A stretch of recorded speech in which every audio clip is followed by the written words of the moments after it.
Listen, life's all about leveling up. Whether you're handling business on the field or kicking it in your zone, you like to celebrate with cigars that match the moment. That's why you should link up with Famous Cigars to bring you a wild deal. Right now, you can grab 8 premium cigars for just $8. You heard that right. 8 top-rated cigars at $1 a stick. Top quality brands like Oliva, Romeo y Julieta, and Davidoff. Handpicked just for you and worth over $80. Hit up famouscigars.com/cam and lock in this exclusive deal. While you're there, check out their insane selection of premium cigars, all shipped fresh and fast from their massive 20,000 square foot humidor. That's half a football field. Famous Cigars has been in the game since 1939 and still family owned. So celebrate every win with the folks at Famous. 8 cigars for $8. famouscigars.com/cam. The Timeline is a Blue Wire podcast.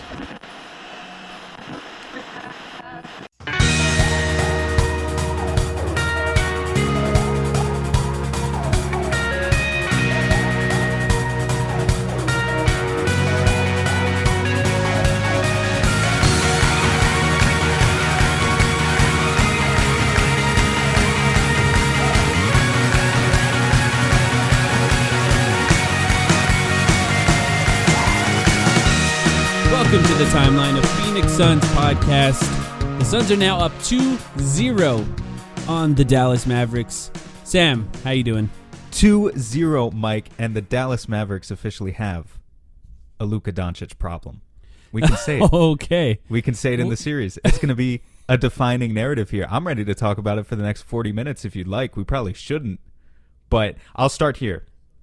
Tremendous fourth quarter from the Phoenix Suns. At one point, This was a game. For 3 quarters, this was a game. 3 quarters and a few minutes into the fourth. And then what happened? Chris Paul takes over the game. At a certain point, Devin Booker joins him and sort of finishes them off. Phoenix Suns doing Phoenix Suns things at this point in the fourth quarter. Improved to, is it 51? Is it 51-0 now? Is it 52-0? Yeah, I think so. I've lost track, but it's remarkable what they continue to do in the fourth. It really is crazy. And like you said, it was a game. In fact, the Mavs led for the majority of the second quarter and even going into the half. And the Suns just really turned it around. It was an really odd game, I think. The refs, maybe, is this the worst refed game in the playoffs the Suns have played so far? This has to be, right? No doubt. And I don't even say that in terms of being Sun-centric about it. I think it was horrible on both sides. I think it completely disrupted the flow of the game. The amount of offensive fouls called in particular on both sides was ridiculous. It was taking years. You made the joke that you were old now. It was taking years off my life. Just how brutal the pace of the game was in the first half. Yeah, absolutely. It was terrible. Having said that, there was a lot of fouls, too. Like, there was a lot of legitimate fouls, specifically in the first half, which I think actually benefits the Mavs because the Mavs don't play with a lot of flow to their offense anyway, whereas the Suns play with a lot of flow, a lot of ball movement, player movement, stuff like that. And if anything slows them down, anything stifles that flow to their offense, that impacts them. So I think that actually played to the Mavs' favor, at least temporarily. And then the second half was sort of normal, a lot less fouls. I mean, everyone would have fouled out if they kept calling the fouls they were. And the Suns got back on track and had a remarkable game. And I think the stretch of the game, which it's just something that happens every playoff game that the Suns win now. But the stretch of the game by Chris Paul where he just torched them for like a good 4 or 5 minute stretch just essentially ended the game. And, you started this podcast with the hot take, the clickbaity phrase of saying the Dallas Mavericks have a Luka Doncic problem. But that's real, I think, because he carries such a high load of their offense in the game that by the time the fourth quarter comes, and he's not a great defender already, but by the time the fourth quarter comes, and look, the other part of it is he's not in great shape. So, they just start attacking him over and over and over again. And if Chris Paul is just blowing by you like nothing, that's kind of a disaster for them, especially because they need him on the court in order to win. Yeah, so just to be very clear about what happened during that stretch, and this was happening throughout the game, started off more subtle in the first half, but then by the second half, the Suns were doing it as much as they possibly could. Credit to you, by the way, because you called it perfectly, I think, that this would happen. Every time the Suns said, no matter who Luka was guarding on defense, sometimes if he was guarding Landry Shamet would come and set the screen for Chris Paul. If he was guarding Jay Crowder, Mikal Bridges, those guys would set the screen. On one point, once it got bad enough in the fourth quarter, they hit him on Bismack Biyombo. Bismack Biyombo came up and set the screen. No matter who Luka Doncic was guarding, the Suns wanted to make it very clear that he was their pigeon. We've heard that word over and over again since the Pelicans series. He was the pigeon in this one, the guy they wanted to target, and they haven't targeted anyone, even Michael Porter Jr. in last year's Nuggets series. I don't think they targeted anyone this bad, or at least if they did, it's just so much more noticeable because he doubles as the offensive hub, the engine to everything that they revolve their entire identity around. And to be clear, Luka Doncic is still a sensational player. He's phenomenal. The shot making was self-evident. Tonight, what he was doing in the first half was amazing. I know he also, at the same time, has athletic limitations. Obviously, those athletic limitations prevent him from being even at his best. Say he did play himself into great shape. You know, he's not going to be a lockdown, terrific wing defender. But the point is, he doesn't have to be. I don't blame Luka Doncic specifically so much for the Dallas Mavericks' failings in the first two games because he's also had to carry their entire offense. But it's unfortunate almost. It's not unfortunate if you're a Suns fan, but it's almost unfortunate from a neutral basketball fan perspective what the Dallas Mavericks are doing to this guy because it's so obvious how one-sided this series has been so far in that the team building from Dallas is an abject failure.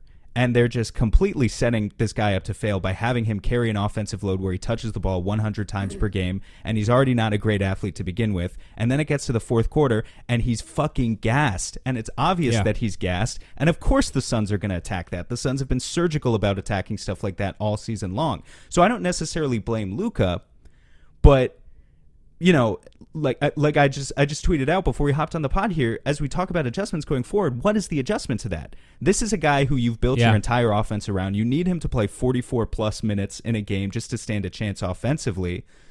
If he's also breaking down your entire defensive system, there is no adjustment to that. There is nothing you can do. You've boxed yourself into a corner where you've built a team that is going to be, by definition, mediocre to good but not great. And that's what heliocentrism is. I think we keep hammering home that point, but it's not that I blame Luka. He does need to add a couple of things to his game if he wants to give the Suns a series here, and more long-term if he wants to really win, if he wants to really push it past, first or second round. Yeah. And, as a Suns fan, hopefully he doesn't ultimately because he's just an extremely talented player who, I don't know. It's tough to imagine how this works. You and I were on the Empire of the Suns podcast with Kellen Olson recently. I recommend checking it out. It was after the first game, but we got into somewhat of a basketball philosophy question, talking about the difference between the Suns and the Mavs. And, I asked the question about who was a better off-the-ball player, Chris Paul or Luka Doncic. And it was kind of interesting in this game because the stretch where the Mavs really took control of the game, both Chris Paul and Devin Booker were off the floor, which didn't happen at all in the second half for any extended stretch. Thank God. So it was the first half when it happened. Yeah, I mean, that was like the most obvious adjustment. That was a mistake. That was clearly a mistake. We can say that. Yeah. So obvious adjustment Monty made, and I think... Honestly, I think Monty thinks... I think there's a chance that Monty thinks they can win these games without them playing a ton of minutes. And he's going to try to do that if they can, which I think, it's bold. I'll say that. But in when they came out of that stretch, right, they checked Chris Paul in kind of early in the second quarter compared to when he normally checks in. And he came on the floor with Cameron Payne. And when it was Cameron Payne and Chris Paul, the Suns kept running their offense through Cameron Payne with Chris Paul off the ball. And it's just kind of an interesting contrast between the two players because Chris Paul came in and the Suns played so much better immediately, right? Because there's just a second ball handler that can do things that Landry Shamet can't do. And that's a lot of things. But also, then it comes down to the fourth quarter, and Chris Paul's not exhausted, right? Because he didn't have to run every single pick and roll in that stretch with Cameron Payne. So he came onto the floor, made a difference without touching the ball constantly. And then in the fourth quarter, he wasn't gassed. He was capable of taking the game over and effectively ending it in a 5-minute stretch where there was no coming back from that. And I think it was just fascinating, that we had that conversation to see this immediately after that, where the contrast is just right there, right in front of you for one game. There was literally a play in the early second quarter, and I didn't feel great about this at the time, but that has more to do with my feelings about Landry Shamet and Cam Payne right now than anything about how I feel Chris Paul is being used necessarily. But there was one play in that stretch in the early second quarter where the Suns ran their stack, their Spain pick and roll, with Landry Shamet as the back screener, Cam Payne as the point guard, and JaVale McGee as the big man, with Chris Paul there in the corner, just as a decoy, just standing there in the corner. And he could have come up, he could have lifted to the wing if they needed to back it back out and kind of pitch it off to him and start another side pick and roll or something. But I don't remember, to be honest with you, how exactly the possession ended, but I know Chris Paul was not involved because that's all I was thinking about. I was thinking, here you have the greatest point guard one of the greatest point guards of all time. Yeah. Well, I'm ready to say, if they win this year, I'm ready to fucking say it. I don't care. But I love that. one of the greatest point guards. Loading the clip already. One of the greatest playmakers of all time, and you're hiding him as a decoy in the corner while other guys in your offense run the main action instead because you're preserving him. It's exactly that, Mike. You are preserving him for when you know you're going to need him in the fourth quarter. Right. It's unique what they're doing. It is unique, but you can't argue with it. It works. And he just goes wild. In this game, Chris Paul ran a bunch of pick and rolls, obviously. Devin Booker ran a bunch of pick and rolls.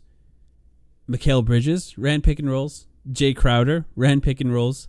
Cameron Johnson ran pick and rolls. Cameron Payne ran pick and rolls.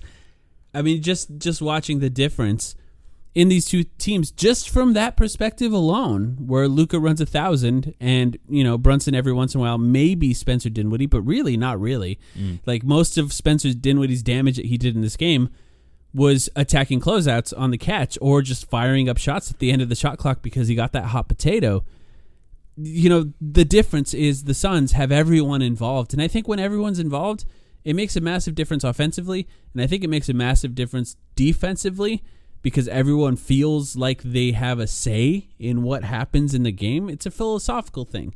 And that was a massive difference. By the way, let's give a shout out right now to Jay Crowder, who literally was leading the team in scoring like a quarter and a half into the game. Yeah, I don't know if he scored. I don't know if he scored in the second half. He finished with 15 points. I can't remember. Didn't he have 15 in the first? So I don't think he scored. But I definitely wanted to give a shout out to both because him and Bridges combined for 9 assists. And that's exactly what you're talking about. I mean, I thought both of them were absolutely terrific tonight at whether it was initial actions in the offense, but more so often catching on closeouts and then attacking on closeouts without just settling for spot-up jumpers. That's nothing unusual out of them, if you've been watching them all season at this point, but I thought they really kicked it up to another level tonight. They were great. Another part of that, which I think was a fascinating adjustment for Monty Williams and the Suns in this game, is that whether or not the Mavericks had a center in the game, whether or not they did or didn't, they were using screeners who were not the center. They were using the dunker spot, right? They were just putting Biyombo in the dunker spot. They were putting JaVale McGee in the dunker spot. Often, if DeAndre Ayton was in the game, it was Ayton screening in that case. But in this game, Jay Crowder was screening, catching the ball in the middle of the floor, and making assists. He was playing, I called him Jamon Green again. Yeah. Mikal Bridges, same thing. And what it often was at times too was if the trap was coming at Chris Paul, when it most of the time it was Chris Paul that was being trapped in this game. If it was a big screening, he would swing it to the wing, whether it be Mikal Bridges or Jay Crowder. They would attack off that position and then just find the assist. Or it was the other guy screening. And I think what was fascinating to me is for the Suns to get out of their normal offensive mode, which is essentially putting the big on the other team in the worst possible position in a pick and roll to guard as many actions as possible, and instead switch that over to whoever the pigeon was on defense for the other team, which in this game, Luka Doncic most often, and at times it was Davis Bertans, for example, even Spencer Dinwiddie. Bertans actually had, I think, their highest plus minus in this game, so you better be careful about what you say, because that's how brutal that early second quarter stretch was with all the offensive fouls. Yeah. To flip the screener, I think, is it's a big change for the Suns because, look, even just Landry Shamet screening over and over and over again to get the switch is something we've been asking for the entire time Landry Shamet's been on the team, and they saved it for the playoffs to attack the pigeon in isolation. But I just think it's interesting for them to do that. I'm glad they saved that one, too. You know, like when we did our podcast with Kellen, it was only yesterday, but he was theorizing that Monty had some tricks up his sleeve that he didn't want to reveal yet. And I think that was one of those things that none of us foresaw, a Landry Shamet screening extravaganza in game 2. We didn't, it just didn't come to mind. It wasn't something that I think has ever been on the table. So, and maybe that relates back to some of those weird ass lineups we saw in this game that objectively didn't really work at the beginning of the game anyway, but then it didn't matter because they blew it open. Just kind of like you said, I guess Monty thinks that he can afford to experiment with this team. And now that he's got a 2-0 lead in the series, I have a feeling he'll be even more emboldened to do that. I don't know. So, I don't think it's just going to be, they're really pressuring us. We have to play Chris Paul and Devin Booker 42 minutes from here on out and stick with what's always been best for us. He might continue to do some weird stuff. And I don't know where the next turn is going to be exactly. Yeah, it'll be interesting to see because Ayton was effectively taken out of the game in this game by the refs. I'll just say it like that because a lot of the calls on Ayton, the elbow was an elbow. I understand why they called that call the way it happened, and I don't think it was intentional in any way by DeAndre Ayton. But the rest of the calls, I think there were some questionable ones in there for DeAndre Ayton, and so he was effectively taken out of the game by the refs, and I don't blame him, to be honest, for any of that. I think there are times when that happens, playoffs or whenever, that just can happen. If you get in foul trouble, you never get your rhythm going. It's tough to get going offensively. It is what it is. But what happened in that case is that Biyombo came in. First of all, Biyombo had a great game, I think. Just did well. And the Suns put him out on an island against Luka more than once. And it's not that he was great in that scenario, but he held his own. And then, of course, JaVale, I think, had a much better game than I could even picture him having in this game after what we saw in the last game. But my point is, it'll be interesting to see once DeAndre Ayton is back, who is the best screener on the team by a large amount, if they continue to attack the way they're attacking with non-big screening with DeAndre Ayton in the dunker spot once he plays more minutes, because he only had, I think, 18 minutes in this game, a little over 18 minutes. So if he comes back, I wonder if they're going to do that again. I'd like to see it, actually. I thought, they played a mostly traditional game with DA in the first half. He got to his hook a couple of times. Actually, the couple of shots that he made were insane degrees of difficulty tonight. Yeah. Even more so than usual. I remember one particular kind of spinning hook that I was like, oh my God. But on the whole, he had some turnovers in there too. Combined that with the foul trouble, was not a great game. Biz, 18 minutes, 4 for 4 shooting, 9 points, 3 rebounds, a block. The stat line isn't the big thing here. He was a plus 12, but it's more so just the fact that he was available. He switched out onto Luka as much as he did, exactly like you're talking about, which forced Luka into taking more step-back threes. And guess what? Luka is such an amazing offensive player that tonight he hit those step-back threes anyway. It didn't matter. But just the fact that Biz was a body in front of him, when it's JaVale out there, if they get a switch onto JaVale, which the Suns will first of all try to prevent as much as possible, JaVale switching onto Luka, but Luka's attacking that. That is he knows that JaVale, for the one time, of course, that JaVale stripped him and got him in game 1. But even despite that, he's going to keep attacking JaVale because he knows that JaVale doesn't necessarily have the best control over where all of his noodles are flying at all times, his limbs.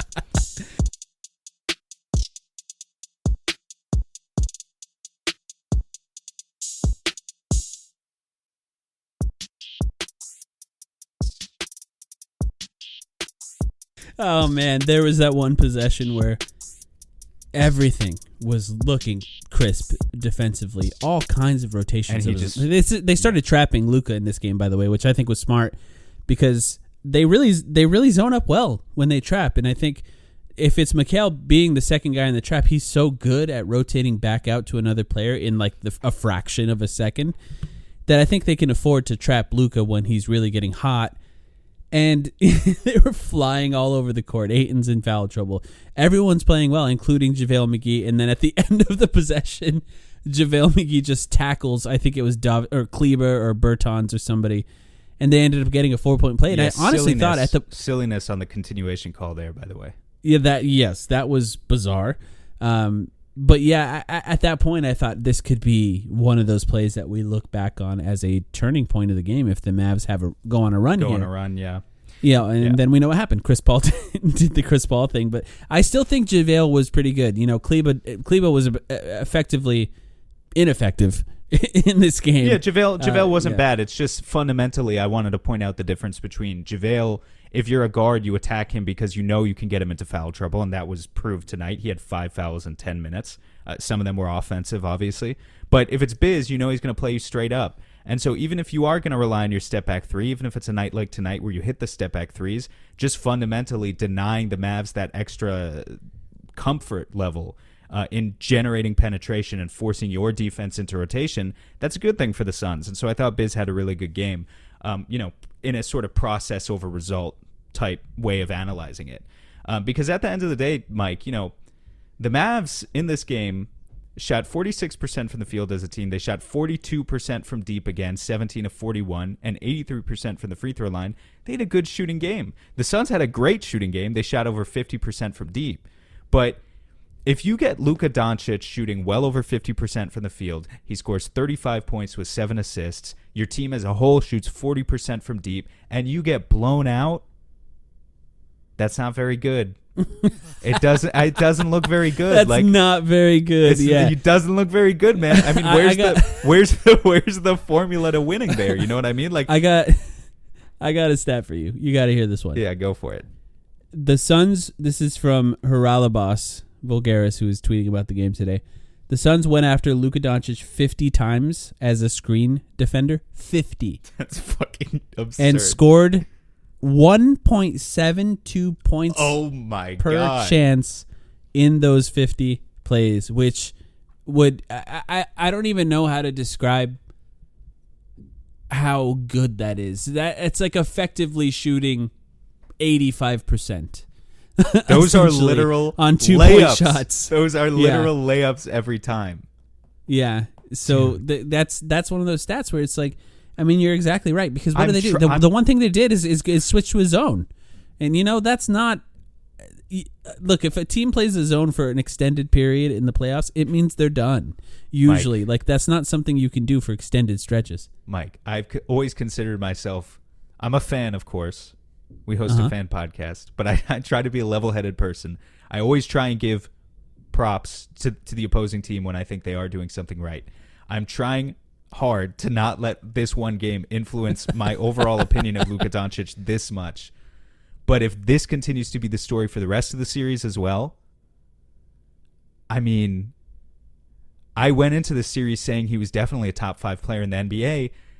And if this continues to be a narrative, I don't know, man. I mean, that's so bad. That's so. I've never seen anything like that. That's the criticism that people give Trae Young all the time, right? Because he's like 5'7" and 140 pounds, right? And usually they're not willing to say that about bigger players, even if they don't necessarily have the lateral foot speed, because there's just this implicit assumption that bigger players are longer and therefore more switchable. But if the Suns continue to go after Luka like this, I mean, if they make him look that bad, we got to have a conversation. That's all I'm saying. I'll say one thing. Stats are broken. Stats are 100% broken. The way that this is exactly why they're broken. Exactly. Because a guy can go out, a guy can average 30, 10, and 10 in the heliocentric approach and win the goddamn MVP trophy, and then go and get, if you're Nikola Jokic last year, you go and get swept by Phoenix in the second round. I don't blame Jokic for that. Again, I blame the team building, and now Luka's well on his way. Yeah. So the Mavs can make the adjustments. They can still give us a hell of a series here. But they need to make those adjustments because And- the math so far is not in their favor. And the other part of it is that box scores still feed into advanced stats. So Luka's advanced stats will just soar.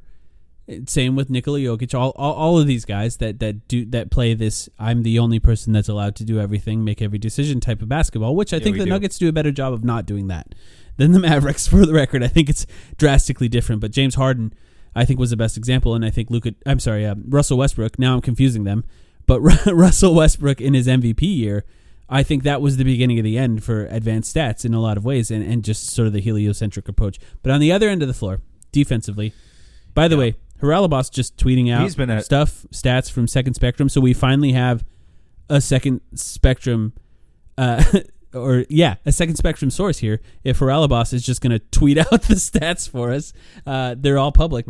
Right. Devin Booker held Jalen Brunson. This is credit for you, by the way. To 0.22 on 20, so 0.22 points per touch, basically points per shot, points per chance, whatever you want to call it, on 20 touches, which is 9 chance-ending possessions.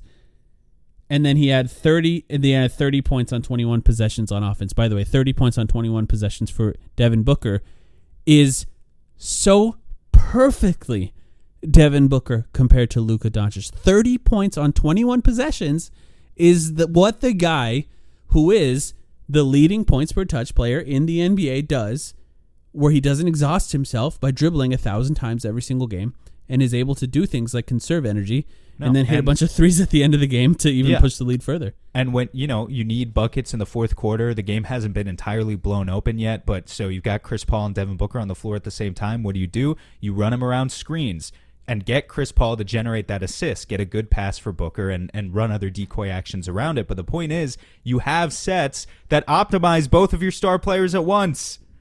Mm-hmm. I feel like the rest of the league has gone mad. I don't know. I hope, if the Suns win this series, and we're not guaranteeing anything tonight because of 2-0. I mean, we've seen the Suns be up 2-0 and then lose a series before.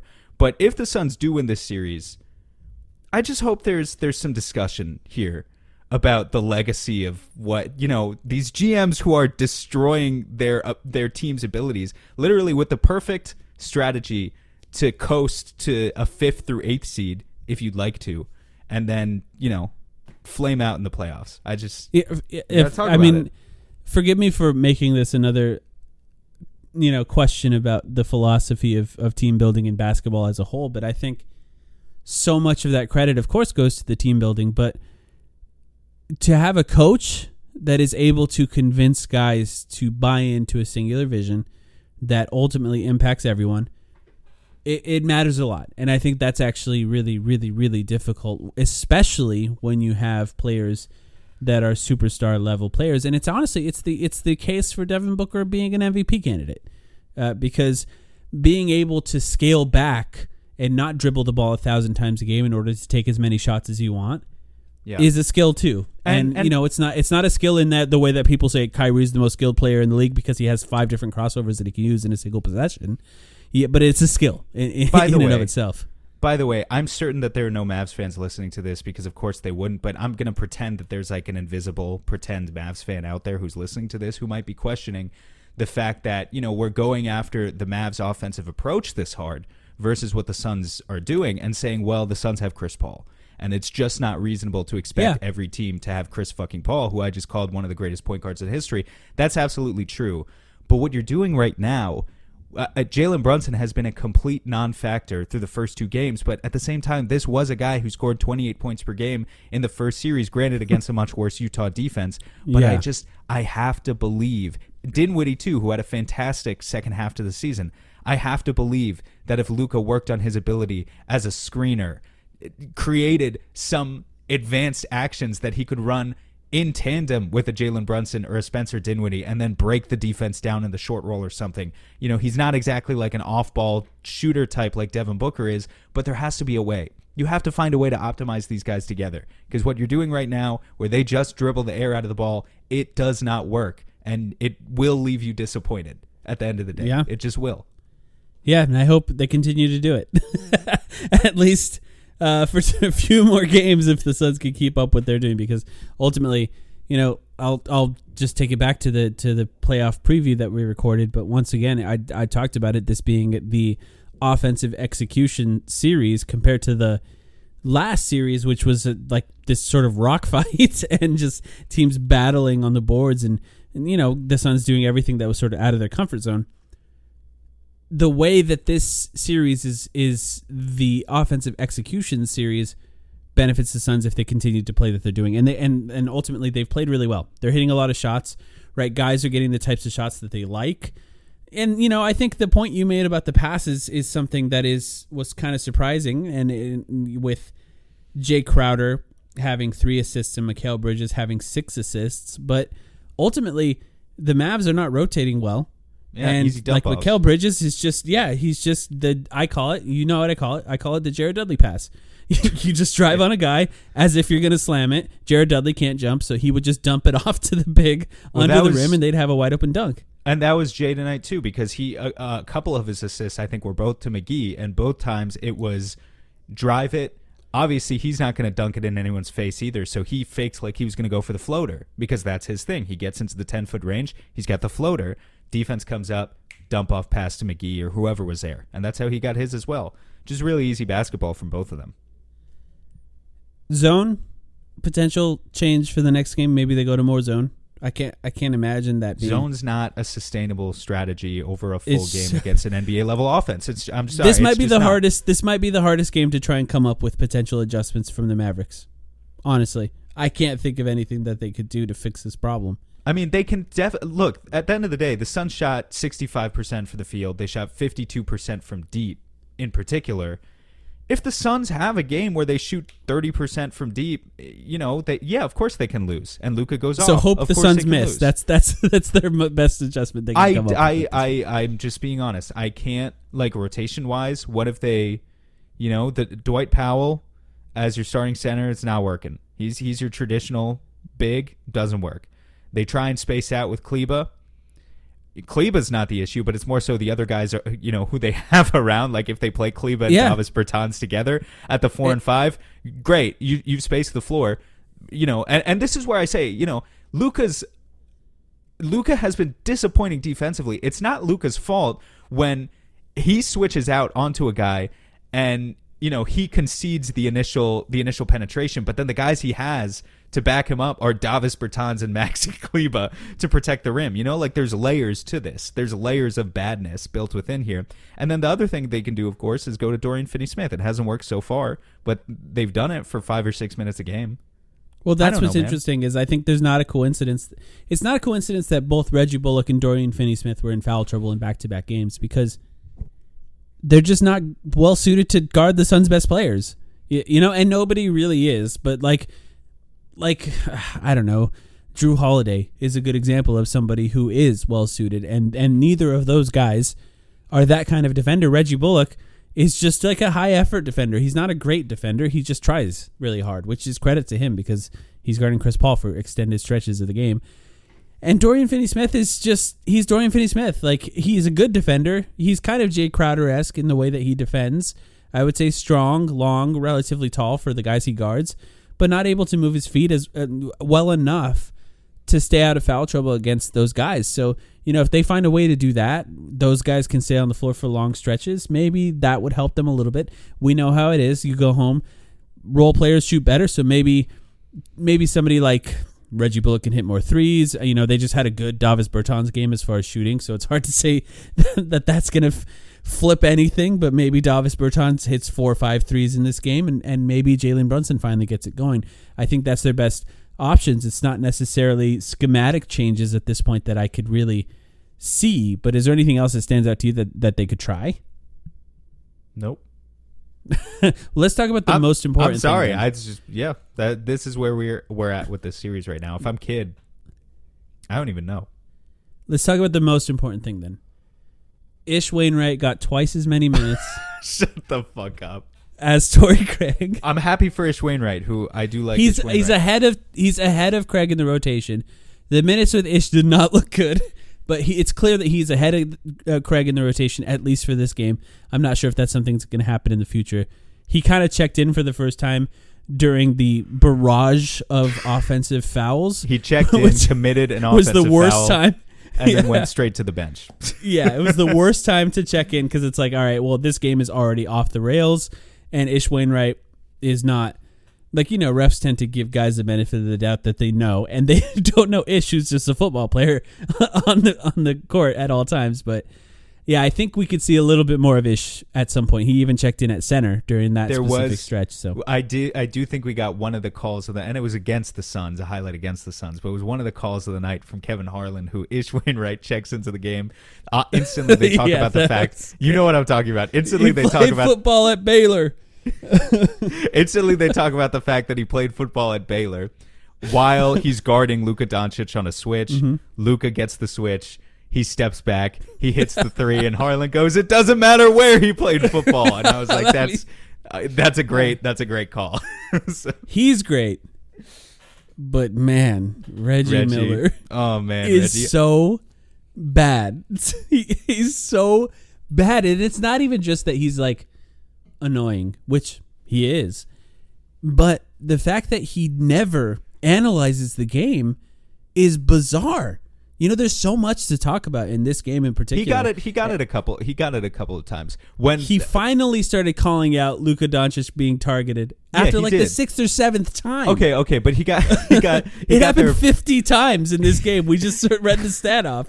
He got there eventually, is what I mean. He got there eventually. It was the key narrative of the game, and he got it right eventually. But yeah. There was a certain point in like the third or fourth quarter where Luka was making shots, and Reggie was just like, "He's not tired. He's not tired." And I'm like, Yeah. Reggie, man, are you watching? The thing that what I realize watching games like this is that oftentimes people will just repeat what Reggie Miller says online afterwards, people who don't fully understand the game, because they're just learning from that, right? They're seeing what they point out, and they don't really see the game, fully or clearly. That's why I'm so grateful for people like Nikias or Steve Jones, like those guys who have these massive platforms at this point and break down the game at such an elite level and actually are able to explain it to people at a really high level. Nikias actually just wrote about the Chris Paul, DeAndre Ayton pick and roll. I highly recommend reading that if you haven't already. But yeah, it was just really bad hearing Reggie Miller tonight. But that's all I got for now. Sam, you got anything else before we go? No, let's wrap it up and get ready for Game 3 on... This is for you. What is it? Friday? What? Friday? On playback. On playback. On playback. Oh my God. I was trying to set you up for the plug, now. man. Yes. We're doing Game 3, first game on the road, on playback for our patrons. If you want to watch it, it's been very fun. Just join us on our Patreon, patreon.com/thetimeline. You could join for as low as like $3 a month if you want to just watch these games with us during the playoffs, especially if you have, honestly, for those listening, if you live somewhere where you have no friends that are Suns fans, that's what these are for. I think that the people that have messaged us thanking us for these have been people like that. So I highly recommend joining us on Friday. We'll stream that one. We'll give you analysis live. And for everyone else, we'll still be back with a podcast after that game. We appreciate you guys, and we'll be back very soon.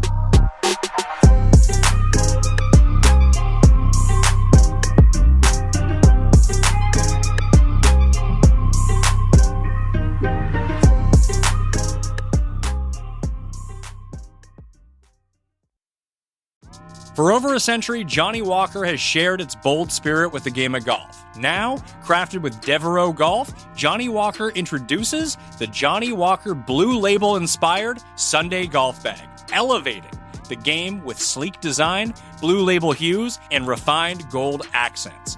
Celebrate your hole-in-one with a premium Sunday bag crafted by Devereaux Golf. Submit proof of your achievement to johnnywalker.com/blue-in-1. Please drink responsibly.